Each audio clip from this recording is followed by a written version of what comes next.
नमस्कार साथियों। देखिए, एशिया कप में पाकिस्तान के साथ जो विवाद है वो ख़त्म होने का नाम ही नहीं ले रहा है। एक समय ऐसा लग रहा था कि अब सब कुछ ठीक है, जब एंडी पायक्रॉफ्ट और पीसीबी के बीच में जो बातें हुई थी और लगा कि नहीं सब कुछ बढ़िया है। और जिस प्रकार से पाकिस्तान ने कहा था कि हम एशिया कप का बॉयकॉट करेंगे, और यूएई के जो मैच था उसके पहले उन्होंने प्रेस कॉन्फ्रेंस नहीं किया था, और जिस दिन मैच था उस दिन भी वो लेट से पहुँचे थे। बेसिकली उनको पहुंचने का प्लान नहीं था, लेकिन पता नहीं उनको फिर मन में क्या आया, 1 घंटे लेट से यूएई वाली मैच जो शुरू हुई। उसके बाद लग रहा था कि सब कुछ ठीक है, एंडी पायक्रॉफ्ट गए भी, वहाँ पे बातें भी हुई, सब कुछ अच्छा रहा। लेकिन पाकिस्तान ने 2-3 चीज़ें की जिसको लेकर के आईसीसी ने एक लेटर जारी किया है, और वो लेटर है पीसीबी को, पाकिस्तान क्रिकेट बोर्ड को।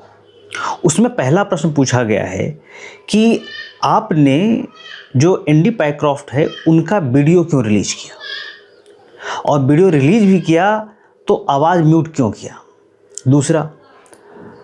दूसरा ये था कि आप जो हैं एंडी पायक्रॉफ्ट और पीसीबी के बीच में जो बात हुई थी उस बात को गलत क्यों बता रहे हैं, आप सही बात क्यों नहीं बता रहे। और तीसरा है कि जो एंडी पायक्रॉफ्ट हैं वो पीसीबी का आदमी नहीं है और न बीसीसीआई का आदमी है, वो आईसीसी के आदमी हैं, आईसीसी के अधिकारी हैं। आईसीसी उनको रिक्रूट किया है मैच रेफरी के तौर पे। तो बिना आईसीसी का परमिशन के आपने वीडियो क्यों रिलीज कर दिया। इन सारे सवाल को आईसीसी ने पीसीबी से कहा है कि इसका आप जवाब दीजिए। कि पहली बात कि जिस रिस्ट्रिक्टेड एरिया में मीटिंग हुई थी उस रिस्ट्रिक्टेड एरिया में कैमरा कैसे पहुंचा। तो बात इसमें कहा जा रहा है कि पीसीबी ने पहले ही आईसीसी को बता रखा था कि एंडी पायक्रॉफ्ट के साथ जो हमारी मीटिंग होगी वो मीटिंग में पाकिस्तान टीम के मीडिया मैनेजर भी होंगे। आईसीसी ने कहा कि कोई गल नहीं जी, किसी भी बाप भाई को उठा लो, हमें क्या, हमें तो जो है मीटिंग करनी है। अच्छा, वो मीटिंग किस बात की थी। मीटिंग इस बात की नहीं थी कि भाई एंडी पायक्रॉफ्ट जाकर के आपसे माफ़ी मांग ले। एंडी पायक्रॉफ्ट ने कोई गलती की ही नहीं थी, तो माफ़ी किस बात का। अब सोचिए ना भाई कि एंडी पायक्रॉफ्ट ने जो पाकिस्तान के कप्तान सलमान अली आगा को बताया कि भाई तुमसे इंडियन कैप्टन सूर्य कुमार यादव हाथ नहीं मिलाएंगे, ये कोई गलती बात थोड़ी थी। तुम जाते हो हाथ मिलाने, वो हाथ नहीं मिलाते, वो निकल जाते हो, तुम्हारा तो और भी भर पिट जाता, तो कोई बड़ी बात तो थी नहीं। अब इस बात को लेकर के मीटिंग थी एंडी पायक्रॉफ्ट और पीसीबी के बीच में कि आप माफ़ी मांगिए। आईसीसी ने पहले ही रखा था कि इसमें एंडी पायक्रॉफ्ट की कोई गलती नहीं है, तो माफ़ी का तो आप भूल ही जाओ। हाँ, यहाँ पे मिसकम्युनिकेशन हुआ है, तो एंडी पायक्रॉफ्ट मिसकम्युनिकेशन को सोल्व करने के लिए गए थे कि भैया ठीक है, सही तरीके से कम्युनिकेट नहीं हो पाया, तुम नहीं समझ पाए सही तरीके से, हमने तो समझाने की कोशिश की, तुम नहीं समझ पाए। तो ये मीटिंग हुई थी, और इस मीटिंग को पाकिस्तान ने कहा कि एंडी पायक्रॉफ्ट जो है कई मुद्दों पे माफ़ी मांगी है। ठीक, तो आईसीसी ने कहा है कि विदाउट परमिशन के आईसीसी के आपने वीडियो क्यों रिलीज कर दिया।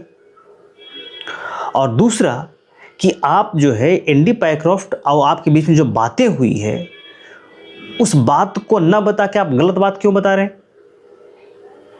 अब इसका आप जवाब दीजिए।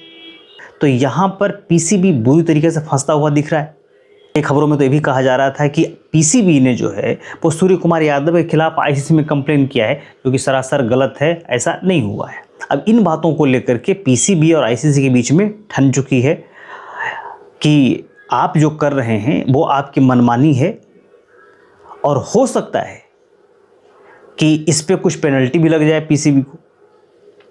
और दूसरी बात ये थी, जो मैंने इसको कल कवर भी किया था, कि इतना होने के बावजूद भी, इतने छाती पीटने के बावजूद भी पीसीबी के द्वारा कि हम बॉयकॉट कर देंगे, नहीं खेलेंगे जब तक एंडी पायक्रॉफ्ट माफ़ी नहीं मांगेंगे, मैच रेफरी से हटेंगे नहीं। भाई साहब, पाकिस्तान और यूएई वाले मैच में एंडी पायक्रॉफ्ट ही मैच रेफरी थे, हटे भी नहीं, और तुमने मैच खेला भी। तो वही बात है ना कि मुद्दा घमंड का नहीं है, मुद्दा अपने सॉवरेनिटी का नहीं है, मुद्दा जो है अपने देश के सम्मान का नहीं है, मुद्दा पैसों का है। पाकिस्तान के सामने आप चंद सिक्के फेंक दीजिएगा, उस सम्मान गया भाड़ में और सिक्का लूटने के लिए वो लेट जाएंगे आपके सामने। वही हाल यहाँ पे हुआ। पहले तो बहुत लंबी लंबी फेंके कि हम ये कर लेंगे, वो तोड़ लेंगे, चांद लेके आ जाएंगे, ताजमहल लूट लेंगे, ये कर लेंगे, वो कर लेंगे। कुछ नहीं उखड़ पाए इनसे। घर से बाहर भी नहीं निकलना चाह रहे थे, होटल से बाहर भी नहीं निकलना चाहे। तो बाद में पता नहीं मोहसिन नकवी को कहाँ से बुद्धि आई कि उन्होंने फ़ोन करा और टीम बाहर निकली और फिर खेले। किसने समझाया होगा? कोई होंगे पाकिस्तान में बुद्धिजीवी बैठे हुए, कहा कि तुम पगलेट आदमी हो क्या यार, तुम नहीं खेलोगे, तुम पुल आउट कर जाओगे एशिया कप से, तो पाकिस्तान को 600 करोड़ पाकिस्तानी रुपये का घाटा होता, एक फुटी कौड़ी नहीं मिलता। तो 600 करोड़ देख करके सबके आंख बाहर आ गए भैया कि अब नहीं खेलना तो पड़ेगा, नहीं तो फिर प्लेयरों की सैलरी कैसे मिलेगी। तो पीसीबी और आईसीसी के बीच में भी ये चीज़ें चल रही है।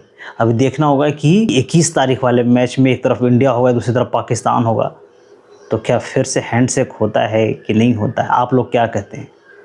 क्या सूर्य कुमार यादव को हैंडशेक करना चाहिए? अब जो चीज़ें सूर्य कुमार यादव ने शुरू की है उसको कंटिन्यू रखना चाहिए। आप क्या कहते हैं इसमें?